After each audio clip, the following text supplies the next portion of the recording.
Salam dostlar. Bugün sizlere 3 kuru vakka hikayesini ayıp vermek istedim. 3 kuru vakka hikayesi. 3 tane kuru vakka ve prenses kuru vakka öğlenmek için yarış yapmalı öyle.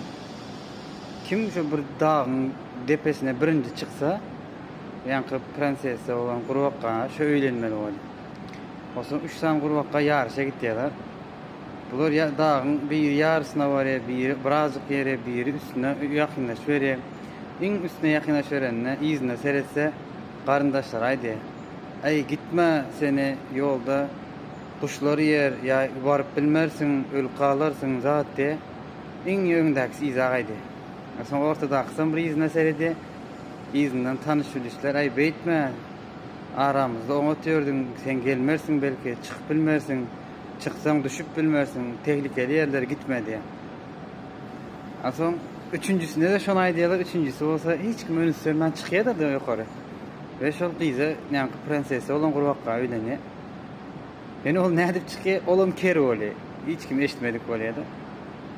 Şu durmuşumuzda bir dağ var diye fikir etsek, şu an bizler çıkmalı olsak da insanların aytacak sözlerine, ya bir ne metcek bizler bir eleştirmesine, bizlerim şu ker gruba kayalık olup hiç ünü sörmen gitsek, onda biz kazanıysak, o prensese de öyle niyes maksatlarımıza da yetiyiz. Yöne beylekler ya, dostlarlarımızı dinleyip ya, onlar ay etme, ne için sen yine video koyan, neme gerek iş yapıyor verdi diyen sözlerini dinlesek, onda şolar ya izah etmeli onu. Doğru, hem kim başta yanlış anlar, yine bir zat olur. Yani böyle biz yamanı iş edemiz o. Sonra ağalar şu video koymaktan çekinmeyenler de benim maslahatım.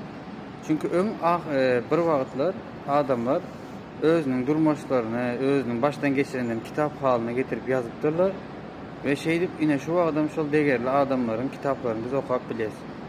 Edir şunu yalak yine hazır yazman video koysak ve bir neçe yıldan sonra bizim koyan videolarımız belki kavur adamlara bir hedef örnek olup bilir de.